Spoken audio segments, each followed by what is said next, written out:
Red, white, blue. Why not go all out if we have options that go beyond the colors of the rainbow?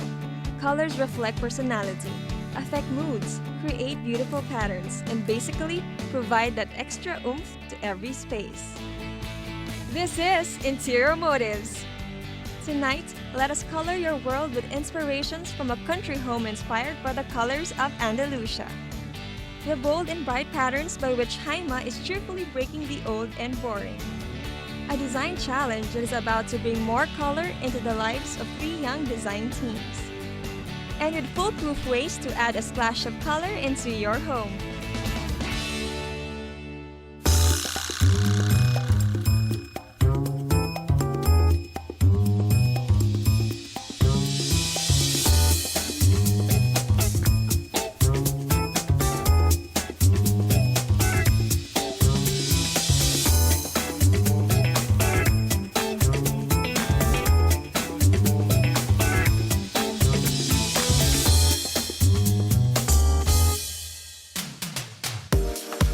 Has the power to transport us to a different world. This is clearly evident in this Laguna country home with colors reminiscent of European villas.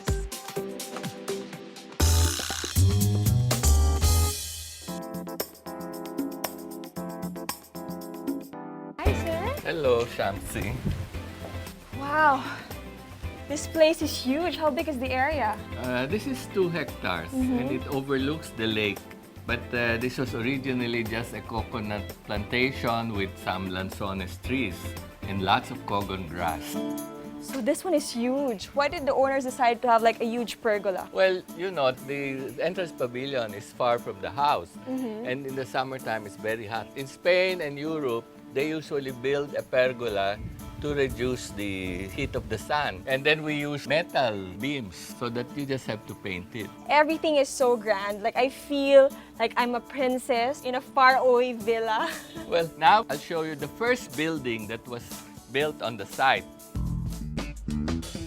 I love the circular library. Why was it built first before the proper house? Ay kasi maliit. At saka, this was originally meant to be used for the day when they would come. But when I arrived here, this was just bare walls. There was nothing, not even the ceiling. So you say it's a casino, meaning a small house, but I don't think this one is small. From the chandelier to your dome ceiling, everything feels so grand. No naman, it fits, you know. You used to maximize everything. You were able to put another level where you place more books, and I think it's not just a library but a gallery as well, because I can see you have a lot of paintings. The upper floor stairs was really called the gallery. And it was really meant to house all the mementos of his military school and college. And then going upstairs, the family photographs. We compartmentalized everything. And you even placed a daybed inside the library. Why so? When I was young, one of my favorite pastimes, especially when it was raining, was to lie in bed, read a book, eat chocolate, and listen to classical music. And even today, I enjoy reading in bed.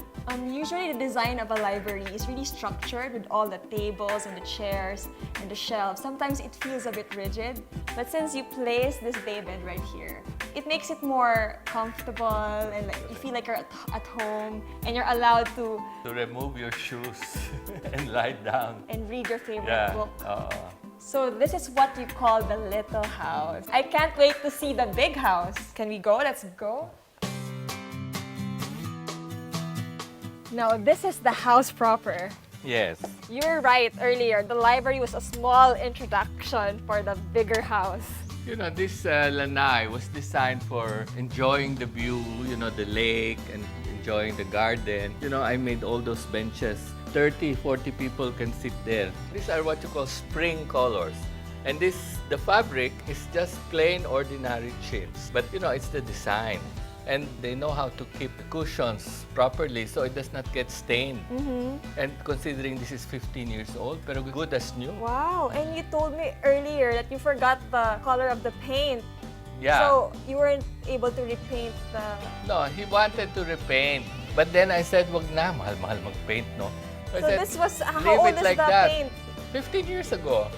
And then I said, anyway, moda ngayon ang shabby chic, di ba? So, wag na. Even my other friends they said, don't. Shabby chic is moda. I love the details of the stairs, the wrought iron, and this one. The pineapple was always a sign of welcome, even in Europe and in the States. So that pineapple became associated with hospitality. So on the outside, it was more of the pink and blues. Blue. But here, we have the green that's really prominent. Because this was influenced by malachite, gemstone.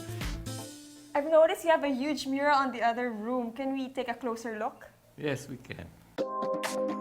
Wow.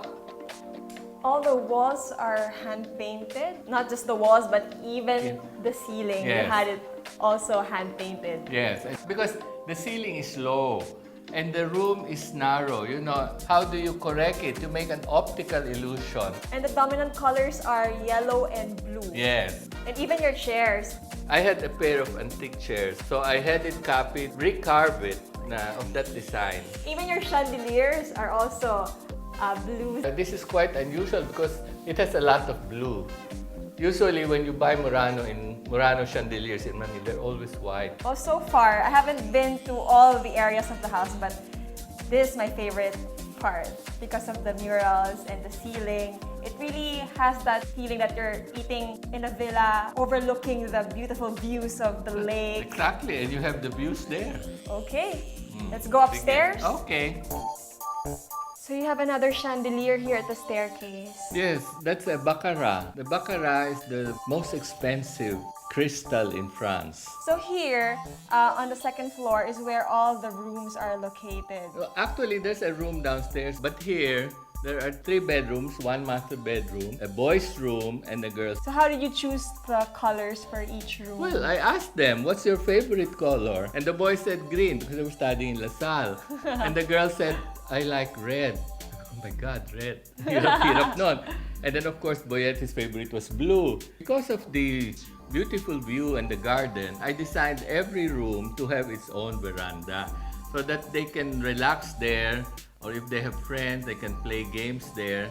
Actually, I can see the view from here, but I think it's better when we see it in the veranda. Yeah, okay. Okay. Let's go. You really do have a great view of the lake from Oh, yes. here. And the garden. And you know, it's hard to find a house with a view of the lake. Yeah. You have to go to Tagaytay. Actually, I think this is the perfect place, especially for the owners who are, I Yeah. think, in the retirement age. So it's Yeah. a place where they can relax and spend time with their family. So I think everything is about comfort and Correct. You know, this house was designed from the beginning for comfort. Aside from that, although it was a weekend house, I prepared all the rooms as if you're going to be living there permanently.